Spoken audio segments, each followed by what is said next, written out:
aqui de novo. Espero que vocês tenham lido um pouco da passagem que eu deixei na sexta-feira. Não sei quem vai lembrar qual era. Gálatas 5, do 17 ao 21. Nós viemos falando sobre a liberdade. Nós viemos falando sobre essa lei que muitas vezes é baseada no nosso próprio esforço e fizemos um paralelo dela com a fé, contrapomos ela com a fé. Estamos vendo por que somos livres, para que somos livres, livres de quê. Depois nós entendemos que não fazemos nada por nossos próprios esforços, mas pela nossa fé. E quando vamos para o lado dos nossos próprios esforços, geralmente damos origem às nossas obras da carne, que são deturpações de instintos legítimos que o Senhor colocou em nós como ser humano, mas que por causa da queda nós manchamos, deturpamos e praticamos de maneira errada, de maneira contrária à vontade de Deus. E aí a gente vai se transformando através dessas obras da carne em seres impuros mais parecidos com o inimigo do que com o nosso Deus. Então, na semana passada começamos a ver sobre de onde que vêm essas obras, por que que elas aparecem, de onde que elas podem surgir no nosso coração. É simplesmente porque a gente é muito mal? Ou tem alguma coisa no meio do caminho? Nós começamos a falar que essas obras são tudo aquilo que está no nosso interior e que deseja ser o nosso próprio Salvador e Senhor. E muitas vezes a gente não leva a Deus as nossas demandas, como Vilma falou, todas as manhãs, e queremos tratar por conta própria aquilo que deveríamos colocar na mão do Senhor, aquilo que deveríamos confiar nele para cuidar de nós, porque ele sempre trata e arranca o mal de nós sem nos matar. Eu falei que o Senhor não quer nos matar, ele quer nos salvar. E a gente começou a falar dessas sementes amargas que muitas vezes são plantadas no nosso coração. Sementes que às vezes a gente não sabe o que fazer com aquela dor, com aquele mal que chegou. E em vez de apresentar a Deus, de colocar na mão dele, de não aceitar aquilo dentro de nós e entregar ao Senhor, a gente enterra e diz que já está resolvido e fala que tem que seguir a vida e vai tentando lidar com o que aconteceu conosco, com os nossos próprios esforços. E a partir daí a gente vai fazendo uma bagunça no nosso coração que vai transformando em uma bagunça, vai se transformando em uma bagunça na parte externa, porque tudo que a gente enterra na gente acaba nascendo. Nós somos cheios de vida, cheios de Deus, então aquilo que a gente enterra vai nascer. E aí a gente acaba muitas vezes dando origem a essas raízes de amargura que vieram dessas sementes, que vai causando um problemão dentro de nós, e raízes mais que vão achando dentro nessas feridas adubo para crescer, e isso vai começando a gerar um problemão em todas as áreas da nossa vida, inclusive com outras pessoas, inclusive com o nosso relacionamento com Deus. E aí eu deixei essa última ideia na sexta-feira, falando que todas as vezes que nós criamos esses nossos próprios meios, nós estamos dizendo que não precisamos de Deus para resolver, mas que a gente dá conta, e vamos criando esses mecanismos para nos defender, em vez de ficarmos confiantes em Deus, escondidos nele. E isso vai gerando em nós uma rebelião interna, que muitas vezes pode ser silenciosa, mas que está lá. Muitas vezes a gente tem essa rebelião por causa de uma ferida não confessada, que vai gerando em nós essas obras da carne. Muitas vezes não é por revolta, não é por muitos questionamentos, mas simplesmente porque não confessamos. Mas a dor ainda continua lá. Eu deixei a gente com Gálatas 5, do 17 ao 21. Nós vamos entender um pouquinho melhor onde que vai parar essas nossas sementes, essas muitas dores que nós muitas vezes não levamos em consideração. Espero que vocês tenham levado diante do Senhor, para que o Senhor possa tratar. Afinal, né, o que são as nossas... O que são as invejas, o que são as competições, a fofoca, as muitas separações, senão fruto das nossas dores, né, gente? Da nossa tolice, da nossa tentativa de fazer as coisas por nós mesmos, de tentar vencer segundo a nossa própria força e a nossa própria vontade. O que são as feitiçarias, as idolatrias, senão o fruto desse controle que o ser humano quer ter, essa falta de dependência de Deus. Ou quando a gente vai olhar também, por exemplo, para as bebedices, para as glutonarias, como que elas denunciam a nossa falta de equilíbrio, a nossa falta de domínio próprio. O que são tudo isso, senão uma tentativa do homem, uma tentativa frustrada, né? De esquecer essa decepção que sofreu, essa dor que veio, que causou ali um desequilíbrio dentro da nossa alma, às vezes até uma solidão. O que são, né, a ira e o ciúme, se a gente for parar para pensar, se não o orgulho da gente querer ser como Deus. A gente querer fazer justiça própria, a gente querer o poder, a gente querer a posse, não só das coisas, mas de alguém. Quando a gente vai ver, a gente acaba deturpando sentimentos e tudo isso vai dando origem a essas obras que nós lemos na passagem que eu deixei. E hoje a gente vai entrar um pouquinho mais nessas obras. A gente estava vendo como que elas podem surgir, de que caminho que elas podem vir, de que caminho geralmente elas vêm. E hoje a gente vai falar um pouquinho mais sobre elas. Lá em Gálatas 5, a partir do versículo 17, diz assim: a natureza humana deseja fazer exatamente o oposto do que o Espírito quer. E o Espírito nos impele na direção contrária àquela desejada pela natureza humana. A gente aqui já tem o contraponto que nós botamos, né? Nosso próprio esforço e a fé. A vontade segundo o Espírito e a vontade segundo o homem. Às vezes a gente olha para aqui só direto no pecado. Tipo assim, eu quero muito mentir e o Espírito Santo não quer que eu minta. Isso é verdade. Mas, às vezes, a gente vem por esse caminho que a gente está falando. Eu quero muito resolver isso pelo meu próprio esforço, pelas minhas próprias vontades. Eu não quero esperar o tempo de Deus, não quero passar no processo de Deus. Eu não quero depender de Deus tanto assim. Eu preciso resolver segundo o meu próprio jeito. E isso vai de encontro à vontade do Espírito, que é: confia no Senhor, não fique se justificando, peça perdão, dependa dele, espere a justiça dele, tenha um relacionamento com ele. Então, às vezes, a gente não precisa ir tão no extremo assim para dizer: meu espírito, o Espírito Santo que ministra no meu espírito está lutando contra a minha vontade, contra a minha carne. A gente não precisa ir tão longe para dizer direto no resultado do pecado. Às vezes, nos nossos próprios desejos mais simples de não querer fazer a vontade de Deus, dizendo que é pesado, dizendo que é difícil, dizendo que não vai dar conta, a gente está manifestando aqui o esforço da nossa carne e não a vontade do Espírito atuando em nós. Vamos continuar. Essas duas forças se confrontam o tempo todo, de modo que vocês não têm liberdade de pôr em prática o que intentam fazer.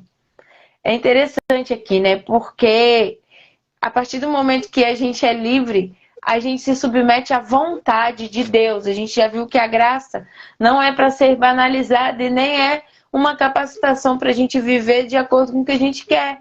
Mas a graça, ela tira o meu mérito e me dá capacidade, me dá poder para cumprir a vontade de Deus. Então, a partir do momento que eu decido viver nessa nova aliança, então eu estou o tempo todo sendo impelido a fazer o que o Espírito quer. E esse impelido não é forçado, não é: olha, você vai perder sua consciência e você vai fazer exatamente o que eu quero.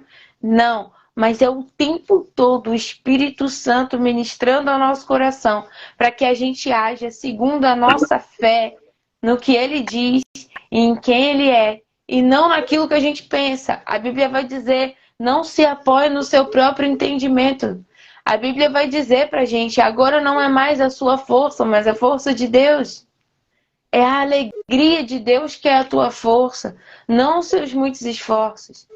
Então, o tempo todo existe essa guerra. E não é só uma guerra entre, ai meu Deus, eu quero muito pecar, ou eu quero fazer a vontade de Deus. Geralmente a gente vê muito esse extremo numa fase de mais questionamento, nessa rebelião que não é silenciosa. Geralmente na adolescência ali a gente vê isso.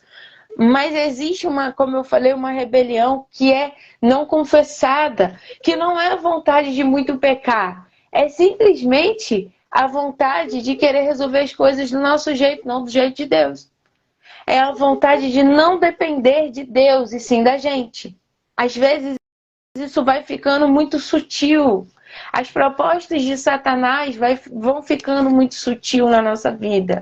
Agora você não vai mais me enganar, Satanás, porque eu não sou mais aquela adolescente que quer mentir. E aí acabou mentindo, tá fazendo isso descaradamente, mas sabe que não é para mentir.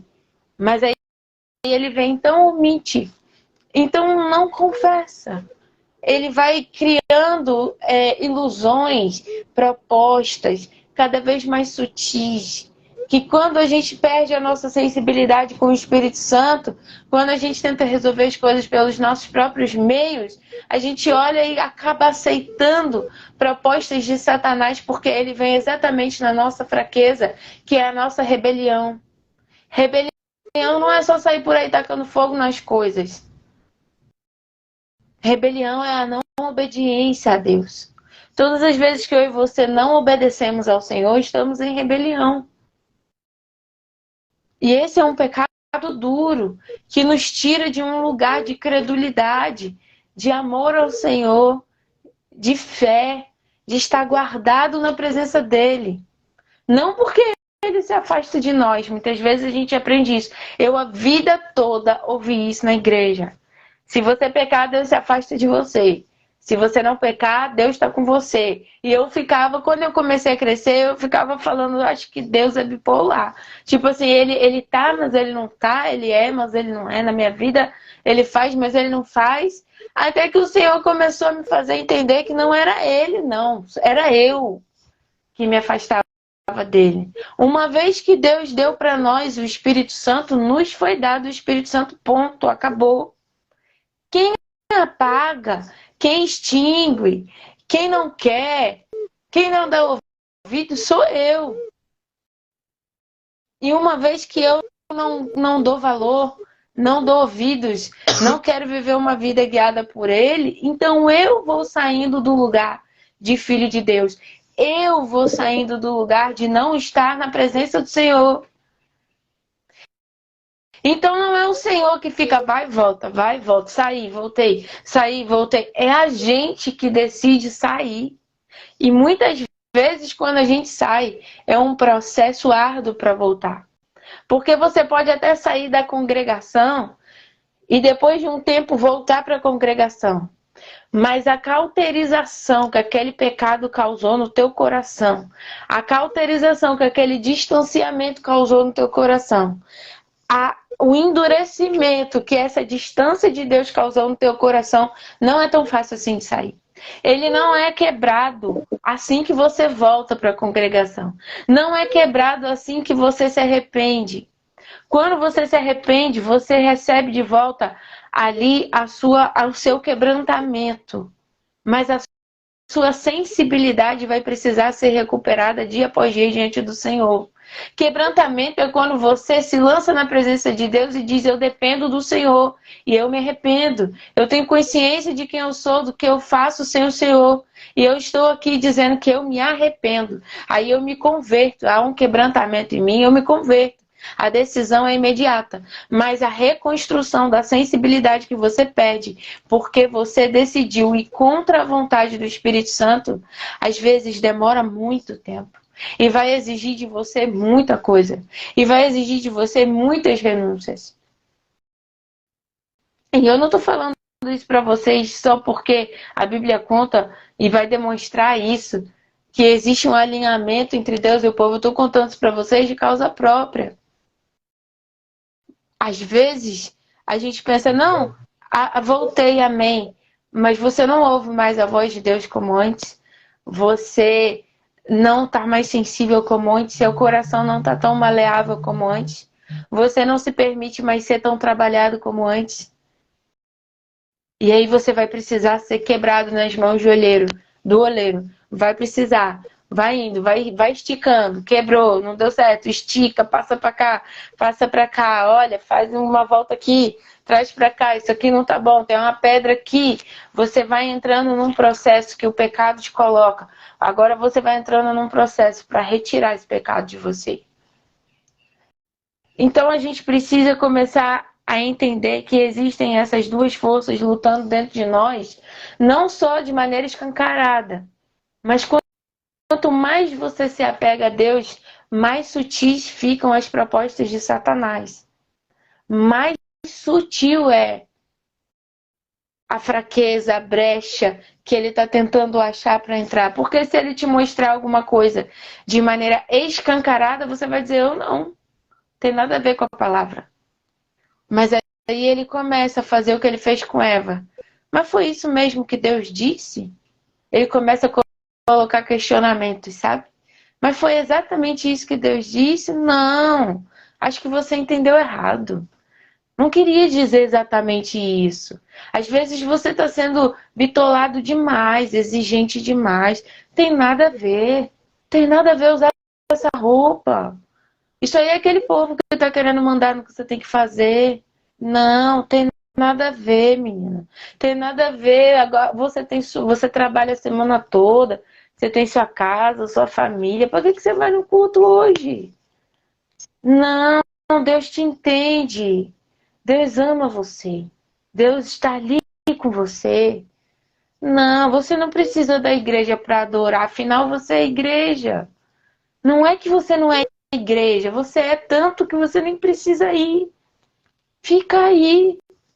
Ele vai começando a lançar venenos dentro de mim e de você, que sem a gente perceber, a gente está andando segundo a nossa própria vontade e não segundo a vontade do Espírito dentro de nós. E aí a gente vai ficando cauterizado de ouvir a voz do Senhor. Uma vez eu falei aqui que a palavra de Deus diz: as minhas ovelhas reconhecem a minha voz. Quando eu e você não estamos reconhecendo a voz de Deus, precisamos começar a ser mais ovelhas. A ovelha, ela é mansa, se submete, ela segue o pastor. Ela não faz seu próprio caminho. Ela está ali o tempo todo aos pés do pastor. Então, estou colocando isso a título de análise para que a gente possa olhar para nós e ver se nós estamos com a mente um pouco cauterizada em algumas coisas. Se nós estamos acostumados demais, se a gente vai ficar acostumado demais com o automático, com a liturgia, com o que estamos fazendo e até com a presença às vezes, e deixamos de vigiar as investidas sutis que Satanás vai colocando na nossa mente. Esse não é só um versículo de alguém que está pecando escancaradamente. Muitas vezes a rebelião é silenciosa, é não confessada. São pensamentos que vão fazendo a gente entender que a gente não precisa tanto de Deus assim. Que a gente dá conta desse dia sem Ele. Porque a gente não ora tanto, afinal teve tanta coisa para fazer no dia. Deus sabe que eu tive tanta coisa que eu nem fui orar. A gente vai arrumando algumas desculpas para poder amenizar a nossa rebelião. Vamos continuar. Quando, porém, são guiados pelo Espírito, não estão debaixo da lei. Nós já vimos sobre isso, né? Quando seguem os desejos da natureza humana, os resultados... Olha o que a Bíblia vai dizer na minha versão. Quando seguem os desejos da natureza humana, os resultados são são extremamente claros. São extremamente claros. Em outras versões vão dizer, né? São manifestas. Mas nessa versão está dizendo os resultados são extremamente claros. É a gente que finge que não está vendo mais. É a gente que começa a aceitar aquilo que é inaceitável. É a gente que começa a dizer, não, você viu? Tocou a música ali, foi tão engraçadinho, tava na festa de família, começou a dançar. Dançou igual aquela cantora da TV, você viu? E tá a criança rebolando com a bunda pra cima, me desculpa o linguajar. Mas é assim que a gente tem vivido hoje. Ah, meu Deus, a criança falou um palavrão. Você viu? Todo mundo riu, que engraçado. É porque o tio dela fala. Aí ela começou a falar também. Misericórdia. A gente começa a tratar como comum aquilo que a Bíblia condena como pecado.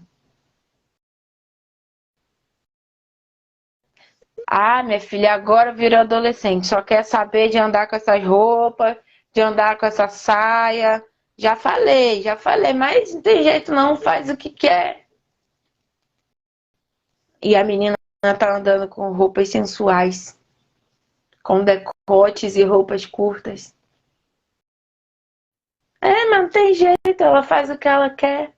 Além da gente acabar declarando algo de maldição sobre a vida de alguém, a gente vai aceitando. Ah, já falei, aqui em casa tem roupa de ir pra igreja e tem roupa de sair. Aí a pessoa vai pra igreja com uma roupa e já tem a roupa de sair montada pra depois ela sair. Não, como é que eu vou pra igreja desse jeito? Mas depois a roupa tá lá. Não é sobre a roupa, gente. É sobre o que tá no nosso coração. Sobre o que tá na nossa mente. E aí a Bíblia vai denunciando os pecados, olha. São extremamente claros. Imoralidade sexual, impureza, sensualidade, idolatria, feitiçaria, hostilidade, discórdias, ciúmes, acessos de raiva, ambições egoístas, dissensões, divisões, inveja, bebedeiras, festança desregradas e outros pecados semelhantes. Em outra versão está dizendo assim, ó, porque as obras da carne são manifestas, as quais são adultério, fornicação, impureza, lascívia, idolatria, feitiçaria, inimizades, porfias, emulações, iras, pelejas, dissensões, heresias, invejas, homicídios, bebedices, glutonarias e coisas semelhantes a estas, acerca das quais vos declaro, como já antes vos disse, que os que cometem tais coisas não herdarão o reino de Deus. Na primeira versão que eu li, quem pratica essas coisas não herdará o reino de Deus. A gente vê o jornal e diz assim, fulano matou fulano na noite de ontem. Aí a gente fala, ah, meu Deus do céu, não dá pra ver jornal não. E segue a vida. Diz pra mim se essas coisas não estão virando normais. Ah, ela é assim mesmo, esquentadinha, minha filha. Não pode falar nada com ela, não pode falar nada com ele, que já dá essa crise. Não pode nem ficar mexendo muito, tem que pisar em ovos. Porque do nada ela dá uma crise, dá uma revolta, acessos de raiva. Não gosto de fulano. Não gosto. Não adianta. Não adianta. Se ele for, não vou. Se ele estiver lá, não apareço. Discórdias, divisões. Fulano só chamou o outro para ajudar na igreja porque é mais próximo da família do pastor. Fulano só tá lá fazendo isso porque, né? Virou amiguinho. Ciúmes. ciúmes. A gente começa a tratar como normal aquilo que não é normal. E eu volto àquele versículo que o Senhor me deu no início antes do início do estudo. Não trate como superficial a ferida mortal do meu povo. Por que é mortal? Porque te tira da eternidade, te tira do reino. E tira, porque se a Bíblia diz que não vai herdar, é porque não vai herdar. A gente está pregando muito que Deus é amor, mas esquece que Deus não quebra princípios. Deus é amor, mas Ele é justiça. Ele é amor, mas não quebra princípios. Ele é amor, mas de Deus não se zomba. Aquilo que o homem planta, ele vai colher. E eu não estou falando isso para eu e você fazermos algo por medo, mas por fé. Porque cremos, então fazemos. A gente olhando aqui esse grupo de pecados em outras passagens da Bíblia, a Bíblia vai denunciar outras obras da carne que são manifestas. A gente vai poder colocar só a título mesmo de divisão na nossa mente, de uma maneira para a gente se analisar, tá? Elas classificadas em 4 grupos. O grupo de ordem sexual, que são a prostituição, a impureza e a lascívia, que em algumas versões pode estar como adultério e fornicação. As versões vão variar um pouco, mas a gente vai entender cada uma delas, se Deus quiser, durante o estudo, tá bom? Então nós temos a natureza de ordem sexual, essa é a natureza da obra da carne, de natureza de ordem sexual, prostituição, impureza e lascívia. A gente depois vai entender essas coisas. De ordem religiosa, que é a idolatria e a feitiçaria. De pecados da mesa, pecados da comunhão, pecados da mesa, bebedices e glutonaria. E associadas aos relacionamentos interpessoais, que também vai entrar a feitiçaria, inimizades, porfias, ciúmes, iras, discórdia, dissensões, facções e inveja. Então nós temos ordem sexual, ordem religiosa, pecados da mesa e aqueles que são associados aos relacionamentos interpessoais. Percebam, de ordem sexual, prostituição, impureza e lascívia, 3. De ordem religiosa, idolatria e feitiçaria, 2. Pecados da mesa, bebedices e glutonaria, 2. Associados a relacionamentos interpessoais, feitiçarias, inimizades, porfias, ciúmes, iras, discórdias, dissensões, facções e inveja. 9. Por isso é tão importante a gente tratar do nosso relacionamento com Deus. Porque quando eu não me relaciono bem com Deus, eu não me relaciono bem com ninguém. Quando eu não me trato em Deus, eu bagunço tudo.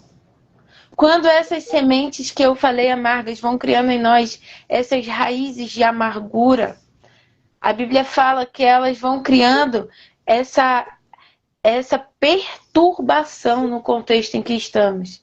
Nós lemos isso em Hebreus, se não me engano, Hebreus 12, 15. Em Hebreus 12, 15. E é por causa dessa raiz de amargura não confessada dentro de nós que nós estamos muitas vezes nos privando da graça, como a Bíblia vai dizer em Hebreus 12, 15, e estamos causando perturbação no meio. Que perturbação? Eu estou apurrinhando a paciência de todo mundo? Pode ser. Eu posso ter chegado nesse nível. Mas eu posso estar causando pecados, obras da carne, referentes aos meus relacionamentos. Inimizades, divisões, ciúmes, iras, discórdias, dissensões, hostilidade. E muitas vezes até no casamento, o adultério, a mentira, o ciúme, a ira, essa posse desregrada. Tudo porque nós estamos com feridas não tratadas sementes de amargas não confessadas, raízes de amarguras entranhadas. Mas em nome de Jesus, nós estamos indo até o Senhor e dizendo: Pai, arranca de mim, porque o Senhor não vai me matar, o Senhor vai me salvar. E essa raiz de amargura não vai se entranhar dentro do meu coração, na minha mente, na minha alma. Eu sou livre. Essa raiz de amargura vai ser retirada de mim enquanto eu me relaciono contigo e confesso e deixo e alcanço misericórdia e confesso ao meu irmão para ser curado. Naturalmente o teu fruto vai começando a se manifestar dentro de mim. A sua vida vai começando a se manifestar. Porque onde tinha essa raiz, não vai ficar vazio, mas vai haver a manifestação da sua vida em mim. E em vez de estar debaixo de lei, em vez de estar debaixo dessa palavra que diz: os que praticam tais coisas não herdarão o reino dos céus. Eu vou estar debaixo da palavra que diz: contra essas coisas, contra a sua vida manifesta em mim, não a lei. E eu vou permanecer livre. E isso não vai me prender, nem me levar a esse lugar de condenação. Você e eu somos fortes e livres, capacitados em Deus, como nós já vimos que a graça é. Esse favor é merecido, essa capacitação do alto, esse revestimento de poder, para que a gente não permita que essas coisas nos dominem. Mas que a gente diga a essas coisas: não, eu sou livre. Eu sou herdeiro do reino. Eu sou filho de Deus. Existe um espírito dentro de mim que é maior do que todos os outros. É maior do que o espírito desse mundo. É maior do que o espírito do anticristo que produz essas coisas. Eu tenho um espírito atuante, vivo e poderoso dentro de mim. E eu vou viver por ele. Porque eu sou filho. Eu sou herdeiro do reino. Mas todas as vezes que eu e você aceitamos esses comportamentos, essas deturpações como normal, estamos vivendo fora do reino. Estamos vivendo segundo nossos próprios esforços. Estamos vivendo segundo a nossa natureza caída e aceitando os frutos de Satanás. A Bíblia vai dizer que o Espírito tem um fruto. E Satanás tentou um homem com um fruto lá no início. E o homem olhou para o fruto e era só um fruto. Mas depois do que o homem começou a ouvir, o homem que eu digo o ser humano, que era Eva que estava ouvindo, quando o ser humano começou a ouvir o que a serpente tinha a dizer, a Bíblia vai dizer que ela olhou e o fruto pareceu bom aos seus olhos. E até hoje, Satanás continua vindo nos ouvidos, nos nossos ouvidos no dia a dia, dizer: olha, não é bem assim. E aí o fruto começa a ser bom aos nossos olhos. E a gente vai trocando o fruto do Espírito, que é a vida de Deus em nós, pelo fruto que é bom aos nossos próprios olhos. Que diz pra gente: você será como Deus. Aí você fala: mas eu não quero ser como Deus. Deus é Deus, eu sou eu. Todas as vezes que você acha que pode fazer algo baseado na sua independência de Deus, você está querendo ser como Deus. Eu volto à frase que, para finalizar, que o autor disse, que eu falei, Timothy Keller: aquilo em nosso interior que deseja ser nosso próprio Salvador e Senhor. Isso são as obras da carne. Todas as vezes que eu e você damos ouvido ao que a serpente diz e o fruto parece bom aos nossos olhos, nós estamos dizendo: se eu comer, eu serei como Deus. E esse é um pecado de rebelião grave. Quando nós, como filhos, queremos nos colocar como Deus, sem ser pelo único caminho estabelecido por Ele, que é Jesus. Jesus ganhou o nome que está acima de todo nome, e a igreja está assentada com Jesus nesse lugar. Mas só há um caminho legítimo para ser filho. É Jesus. É a velha natureza na cruz. É uma vida guiada pelo Espírito Santo. Não comendo o fruto que Satanás propõe, que é só há uma vida para viver. Eu sou dono de mim, meu corpo, minhas regras. Eu já sei das coisas, eu já entendo de tudo. Você que não sabe de nada, é a minha opinião, é o meu jeito de viver, é o meu jeito de pensar. Ninguém tem nada a ver com isso. E a gente vai comendo fruto todo dia, mesmo que sem querer, porque não estamos vigilantes e não estamos com conhecimento da palavra e de quem Deus é. Mas em nome de Jesus, nós já saímos desse lugar, amém? Nós já decidimos sair desse lugar de independência, de uma vida sem Deus, de uma falta de vigilância, da ignorância, porque a Bíblia diz que o povo perece por falta de conhecimento de quem Deus é, do que a palavra diz. E estamos já nesse lugar de decisão. Eu não vivo pelo que eu sinto, pelo que eu quero. Eu vou amadurecer. Eu vivo pela minha fé. Eu vivo no que a palavra diz. E tenho o meu relacionamento com Deus. Para ter sensibilidade ao que Ele está me ensinando a fazer. Amém? Vamos parar por aqui. Se Deus quiser, amanhã a gente continua falando de cada uma dessas obras. Lembrando do combinado que a gente fez. Não se sintam apontados, nem criticados, nem expostos.